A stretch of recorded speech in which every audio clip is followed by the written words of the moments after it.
یہ مقصد ہے کہ دنیا سے جہالت دور ہو جائے، کلام اللہ سے مومن کا دل پر نور ہو جائے۔ یا الہی جب تک کہ میرے جسم میں جان رہے، تجھ پہ صدقے تیرے محبوب پہ قربان رہے۔ میں رہوں یا نہ رہوں پر دل کی ہے یہ دعا، دین احمد اور عزت قرآن رہے۔ الہی ہم میں پھر وہ صدیق سا ایمان پیدا کر،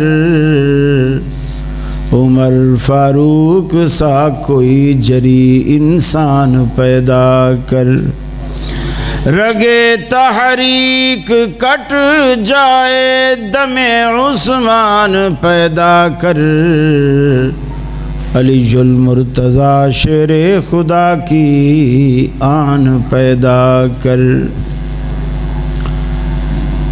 واجب الاحترام علماء کرام، مسجد کمیٹی اور گرین ٹاؤن کے اور قرب و جوار کے میرے اہل توحید بھائیوں، میری مسلم ماؤں بہنوں بیٹیوں، میری آپ کی مسجد میں یہ پہلی حاضری ہے۔ اگرچہ سردیوں میں ہے پھر بھی گرمی ہے۔ میرے خیال ہے کچھ وہاں بھی گرم بھی زیادہ ہوتے ہیں۔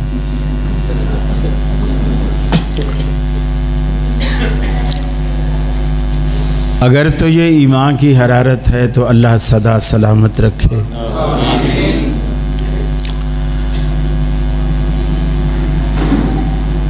اللہ نے دنیا میں ہمیں بھیجا ہے تو ایک خاص مقصد دے کر بھیجا ہے۔ ویسے تو معمولی پڑھا لکھا شخص بھی دنیا میں کوئی چیز بناتا ہے نا تو اس کا ایک مقصد ہوتا ہے۔ بے مقصد کوئی بے وقوف ہی ہوگا جو کوئی کام کرتا ہوگا، ورنہ ہر کوئی ایک مقصد رکھ کر وہ کام کرتا ہے۔ اور اللہ تو پوری کائنات کا بادشاہ ہے، حکمتوں کا مالک ہے، طاقتوں کا مالک ہے، اختیارات کا مالک ہے۔ پھر اتنی بڑی ذات کوئی چیز بنائے اور وہ بے مقصد ہو، یہ سمجھ سے بالاتر ہے۔ اور قرآن پاک میں اللہ نے ہمارے بھیجے جانے کا ایک ہی مقصد بتایا کہ ما خلقت الجن والانس الا لیعبدون، کہ میں نے دنیا کو صرف اس لیے بنایا، انسانوں کو اس لیے پیدا کیا، جنوں کو بھی اس لیے پیدا کیا تاکہ تم سارے میری بندگی کرو۔ اس کائنات کے بنانے کا مقصد اللہ کی عبادت، اور یہ دنیا اس وقت تک آباد رہے گی جب تک یہ مقصد آپ پورا کرتے رہیں گے۔ اللہ تعالیٰ اس وقت دنیا کو ختم کر دے گا جسے آپ قیامت کہتے ہیں، جب دنیا کا یہ مقصد فوت ہو جائے گا۔ جب دنیا اللہ کی عبادت کرنا، بندگی کرنا چھوڑ دے گی، اللہ اس دنیا کو ختم کر دے گا۔ بالکل اسی طرح آپ جوتا اس وقت تک پہنے رہتے ہیں جب تک جوتا آپ کے پاؤں کی حفاظت کرتا رہتا ہے، آپ کو کانٹوں سے بچاتا ہے، دھول مٹی سے بچاتا ہے، آپ کے پاؤں کی حفاظت کرتا ہے۔ لیکن جب اس کا تلیا بالکل گل جاتا ہے، کبھی ایڑی کی جگہ سے سوراخ ہو جائے، کبھی آگے پنجے کی جگہ سے سوراخ ہو جائے، آپ ایک دو دفعہ موچی کے پاس جا کر اس کو جڑوا بھی لیتے ہیں، پھر ایسا وقت بھی آتا ہے کہ موچی آپ سے کہتا ہے بھائی اب تو اس کی قیمت سے بھی زیادہ آپ نے وصول کر لی ہے، اب تو اس کی جان چھوڑ دے، وہ اس پوزیشن میں آ جاتا ہے۔ اللہ تعالیٰ نے دنیا اس وقت تک آباد رکھنی ہے جب تک دنیا کا وہ مقصد جس مقصد کے لیے اللہ نے بنائی ہے وہ مقصد جب تک پورا ہوتا رہے گا، اور وہ مقصد عبادت ہے۔ حتیٰ کہ حدیث میں آتا ہے رسول اکرم صلی اللہ علیہ وسلم نے فرمایا کہ جب تک دنیا میں اللہ کا نام لینے والا ایک بندہ بھی باقی ہوگا قیامت نہیں آئے گی۔ ایک بندہ بھی دنیا میں، لاہور میں نہیں، دنیا میں ایک بندہ بھی باقی ہوگا اللہ کا نام لینے والا، قیامت نہیں آئے گی۔ اس کا مطلب یہ ہے کہ قیامت برے لوگوں پر آئے گی، نیک لوگوں پر نہیں آئے گی، برے لوگوں پر آئے گی۔ جب کائنات میں اللہ کا نام لینے والا ایک بندہ بھی باقی نہیں بچے گا، اذانیں نہیں ہوں گی۔ جب اذانیں نہیں ہوں گی تو شاید مسجدیں بھی نہیں ہوں گی، کیونکہ اذان میں تو اللہ کا نام آتا ہے نا۔ اللہ کا نام لینے والا تو بندہ کوئی بچے گا ہی نہیں۔ اب اللہ اسرافیل سے کہے گا میں نے جس دن کے لیے تجھے بنایا تھا نا وہ دن آج آ گیا ہے۔ وہ اسرافیل بگل منہ میں لیے، باجا منہ میں لیے انتظار میں کھڑا ہے، اس کی ڈیوٹی یہی ہے۔ فرشتے ویسے کھاتے پیتے ہیں نہیں، ان کو کوئی کام دھندہ نہیں ہے، جس کام پہ اللہ لگا دیتا ہے اسی کام پہ لگ جاتے ہیں۔ کوئی فرشتے ہیں جب سے پیدا ہوئے ہیں رکوع میں کھڑے ہیں، کوئی فرشتے ہیں جب سے پیدا ہوئے ہیں سجدے میں پڑے، کوئی فرشتے ہیں جب سے پیدا ہوئے ہیں قیام میں کھڑے ہیں، اور ان کی تعداد اتنا ہے۔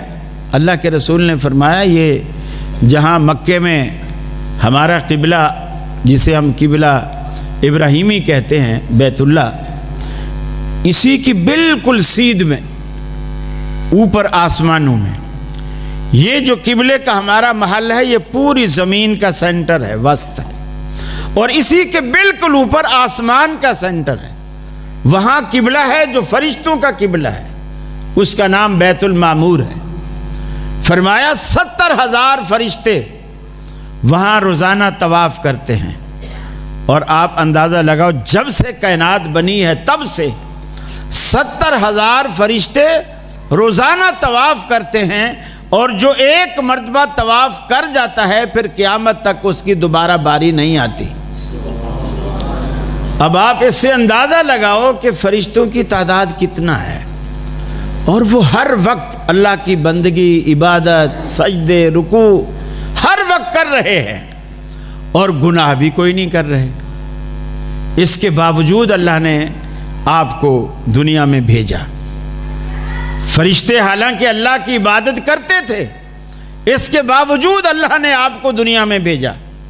آپ گناہ بھی کرتے ہیں، نیکی بھی کرتے ہیں، لیکن اللہ کو یہ اچھا لگتا ہے کہ بندہ گناہ کے بعد ندامت کرے، شرمندہ ہو، اور شرمندہ ہو کر اللہ کے آگے گڑ گڑائے اور نافرمانیوں سے بچے۔ اور اللہ کو جو سب سے زیادہ گناہوں میں سب سے زیادہ جو گناہ ناپسند ہے، سب سے زیادہ وہ گناہ ہے جسے ہم شرک کہتے ہیں۔ اللہ نے قرآن پاک میں اسے ظلم عظیم کہا ہے، ان الشرک لظلم عظیم۔ یہ جو شرک ہے یہ بہت بڑا گناہ ہے، بہت بڑا ظلم ہے۔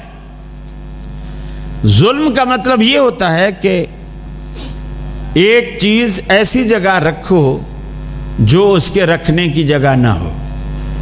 مثال کے طور پر کوئی شخص سرما پلیٹ میں رکھ لے، سرما پلیٹ میں رکھ لے، ہم کہیں گے یہ ظلم ہے، پلیٹ سرمے کے لیے بنی نہیں۔ یہاں پلیٹ میں سرما رکھا ہوا ہے، اوپر پنکھا چلا دیا آپ نے، ہوا آئی، سارا سرما اڑ کے سب کے منہ کالے ہو جائیں گے۔ یہ تو ظلم ہے۔ سرما پلیٹ کے لیے نہیں بنا، اس کے لیے الگ سے ایک سرمے دانی آتی، ہر چیز کے لیے الگ معاملہ ہے۔ تو یہ جو ماتھا بنایا اللہ نے، یہ ارے غیرے نتھو خیرے ہر جگہ جھکانے کے لیے نہیں، اپنے در پہ جھکانے کے لیے۔ اللہ نے یہ عزت اسی لیے دی ہے۔ دیکھیے، ایک مرغی کا بچہ ایک بچی نے لیا، اس کے والد نے لا کر دیا، 10 روپے میں چوزا لیا، اس کو پالا پوسا بڑا کیا۔ وہ مرغی تھی، اس کو دانہ ڈالتی رہی، پانی پلاتی رہی، دڑبا بنایا، سردی گرمی سے بچاتی رہی، کتے بلے سے بچاتی رہی۔ جب وہ مرغی جوان ہو گئی، بڑی ہو گئی، تو ایک دن وہ بچی باہر گلی میں بیٹھی مرغی کو پکڑ کے مار رہی تھی۔ ایک مولوی صاحب وہاں سے گزرے، انہوں نے پوچھا، بیٹا یہ تو مرغی کو کیوں مار رہی؟ تو بے زبان مرغی ہے، اس کو کیوں مار رہی؟ اس نے کہا، مولوی صاحب کیا بتاؤں، یہ اتنی چھوٹی سی تھی، میرے ابو لائے تھے، جب سے میں اسے دانہ کھلا رہی ہوں اور ہر طرح سے اس کی حفاظت کرتی ہوں، اور اس لیے کرتی ہوں، میں نے سوچا تھا جب یہ بڑی ہوگی انڈا دے گی، ہم انڈے کھائیں گے۔ تو پھر مولوی صاحب نے پوچھا، پھر؟ بولے اب یہ بڑی ہو گئی ہے، دانہ اب بھی میں ڈالتی ہوں، پانی اب بھی میں پلاتی ہوں، کتے بلے سے اب بھی میں اسے بچاتی ہوں، لیکن اب جب اس کو انڈا زور کرتا ہے، یہ پڑوسیوں کے گھر میں انڈا دے آتی۔ بچی کو بھی یہ برداشت نہیں ہوتا کہ جس مرغی کو دانہ میں ڈالوں وہ انڈا پڑوسیوں کے گھر میں کیوں دے۔ جس رب نے ماں کے بطن سے لے کر آپ کا بچپن، لڑکپن، جوانی، بڑھاپا، قبر تک آپ کی ہر ضرورت پوری کی، آپ اس کی ساری نعمتیں پانے کے بعد جب سجدے کا وقت ہے تو آپ کسی بھی دربار پہ، کسی بھی بازار پہ، کسی بھی قبر پہ، گھوڑے کے آگے، حجر کے آگے، شجر کے آگے، کہیں بھی جا کے ماتھا ٹیک لے۔ اللہ کو غیرت نہیں آتی؟ اللہ کو غیرت آتی۔ اللہ ہم سے کہیں زیادہ غیرت والا ہے، کہیں زیادہ۔ ایک موقع پر حضرت سعد رضی اللہ تعالی عنہ نے، صحابہ جیسے بیٹھے ہیں وہ بھی ان میں بیٹھے ہیں، نجی مجلس صحابہ کرام کی، آپس میں بات چیت کر رہے ہیں، اور بات چیت کرتے ہوئے حضرت سعد نے کہا، لو رأیت رجلا ما، بابا جی اس فون پہ بات کر رہی ہیں تو ذرا باہر نکل کے، شال میں آپ چھپ گئے ہو، آواز نہیں چھپی۔ سعد نے کہا، لو رأیت رجلا ما امراتی لأضربہ بالسیف، اگر میں، یعنی انہوں نے اپنی غیرت کا اظہار کیا، اگر میں اپنی بیوی کے ساتھ کسی شخص کو دیکھ لوں تو میں تلوار سے اس کا سر قلم کر دوں گا۔ کسی دوسرے صحابی نے رسول اللہ صلی اللہ علیہ وسلم کو جا کر کے یہ شکایت لگا دی کہ سعد کو دیکھو، وہ قانون کو ہاتھ میں لینا چاہتا ہے، وہ اس طرح کہہ رہا تھا۔ نبی رحمت نے جب یہ بات سنی، بجائے سعد کو بلا کر ناراضگی کا اظہار کرنے کے، آپ نے خوش ہو کر فرمایا، انظروا الی غیرت سعد، آپ نے فرمایا، اے صحابہ میرے سعد کی غیرت کو دیکھو کتنا غیرت والا ہے۔ یہ جملہ کہہ کر پھر فرمایا، انا اغیر من غیرت سعد، میں سعد سے بھی زیادہ غیرت والا ہوں۔ آپ نے فرمایا، میں سعد سے بھی زیادہ غیرت والا ہوں۔ پھر فرمایا، واللہ، اللہ کی قسم، واللہ اغیر منی، اللہ تو مجھ سے بھی زیادہ غیرت والا ہے۔ یہ اسلام مذہبی غیرت مندوں کا ہے، بے غیرتی کا اس کے اندر کوئی کام نہیں، غیرت والوں کا مذہب ہے یہ۔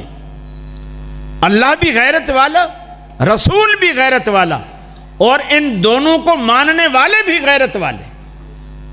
نہ مسلمان بے غیرت ہوتا ہے اور نہ بے غیرتی کو پسند کرتا ہے، نہ قبول کرتا ہے، نہ برداشت کرتا ہے۔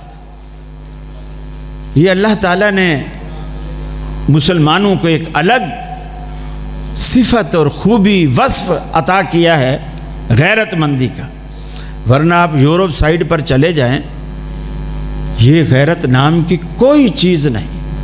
آپ کو ڈھونڈنے سے نہیں ملے گی. ابھی آدمی آئے اور وہ دیکھے کہ اس کے گھر کے اندر سے کوئی دوسرا آدمی نکلا ہے جو نہ اس کا رشتہ دار ہے، نہ اس کا بھائی ہے، نہ واقف کار ہے، نکلا ہے اور اندر اکیلے اس کی بیوی تھی. اب وہ گھر میں آئے گا، بیوی سے یہ بھی نہیں پوچھے گا کہ یہ کون تھا. یہ چلتا ہے، یہ آزاد.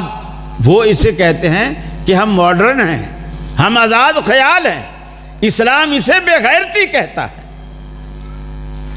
تو شرک جو ہے یہ غیرت کے خلاف ہے، غیرت کے بالکل خلاف ہے کہ آدمی کھائے اللہ کا، پیے اللہ کا، پہنے اللہ کا اور شکر ادا کرے غیر کا.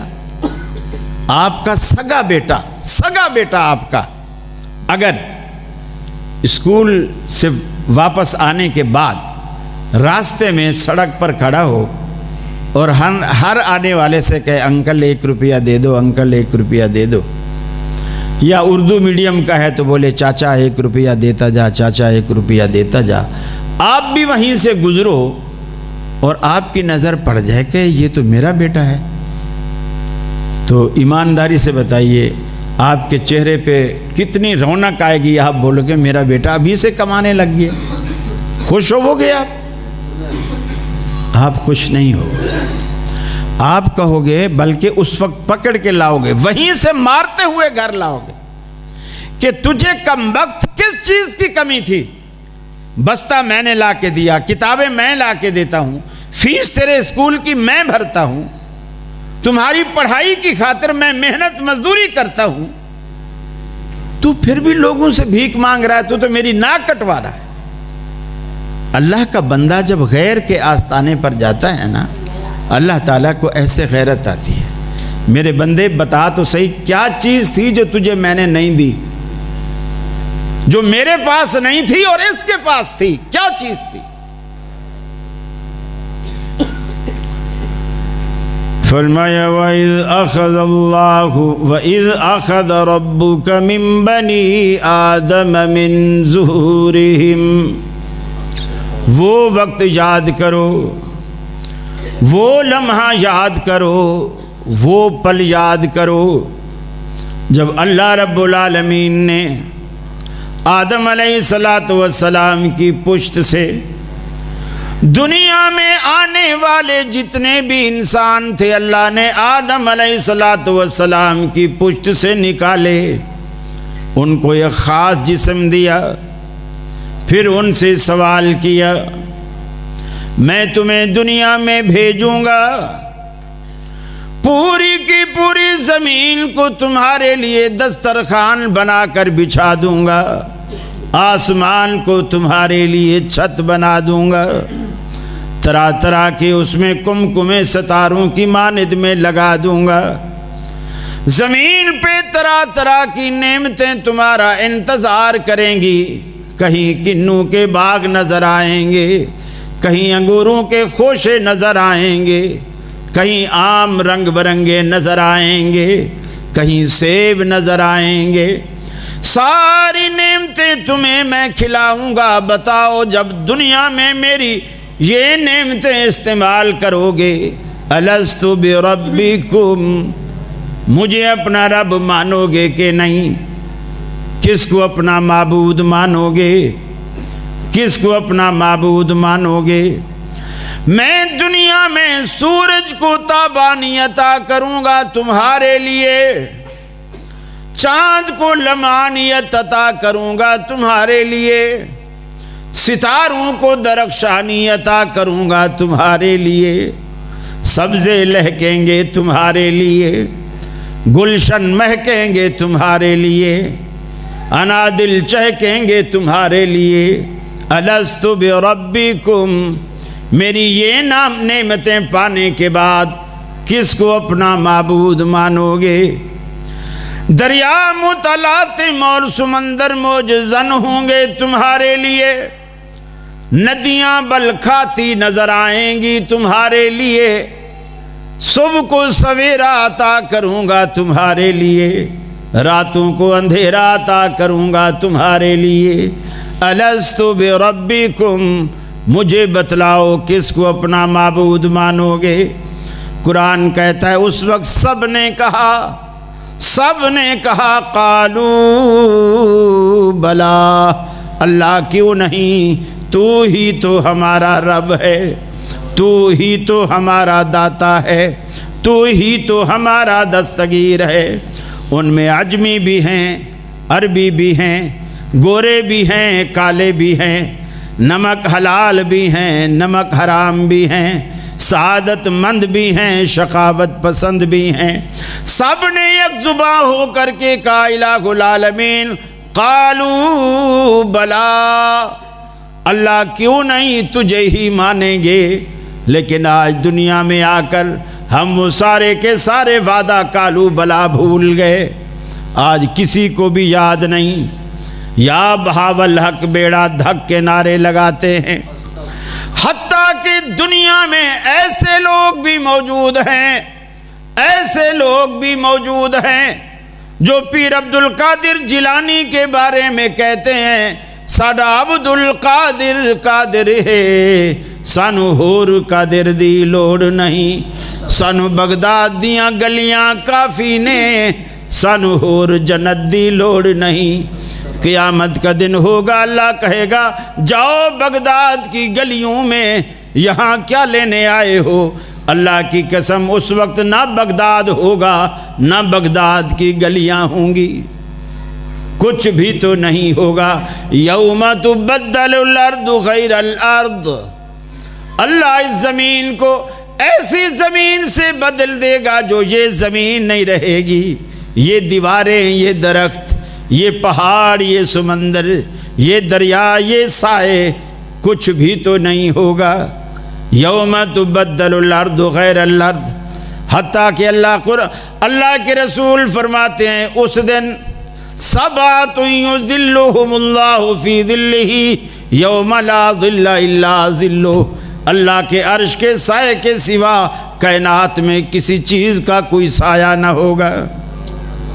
اور آج دنیا اللہ رب العالمین کو، حقیقی معبود کو چھوڑ کر دنیا مردوں کے پیچھے پڑی ہوئی ہے۔ میرا رب زندہ، آپ کا رب زندہ، اس کو پکارنے کی بجائے ان لوگوں کو ہم پکارتے ہیں جو قبروں میں جا پہنچے ہیں۔ مجھے بتائیے قبر میں جانے سے پہلے پوری کی پوری دنیا میں ایک مردہ بھی ایسا بتا دیجئے جو دنیا کی کتنی بھی بزرگ ترین ہستی کیوں نہ ہو، ایک میت ایسی بتا دیجئے جس نے مرنے کے بعد غسل میت اپنا خود کیا ہو، باتھ روم میں جا کے غسل خود کیا ہو، کپڑا مارکیٹ میں جا کے اپنا کفن خود خریدا ہو، غاسل میت اسے نہلاتا ہے، حتیٰ کہ اس کا استنجا تک بھی وہی کراتا ہے اور اسے کچھ ہوش نہیں ہوتی۔ اگر زندہ ہوتا تو ایسا نہ ہوتا، زندہ ہوتا تو ایسا نہ ہوتا۔ مرنے کے بعد ہم نے من مٹی ڈال دی، قبر میں دفن کر دیا، اب یار لوگ کہتے ہیں اب ساری دنیا میں سرکار گھومتی ہے، ساری دنیا میں گھومتی ہے۔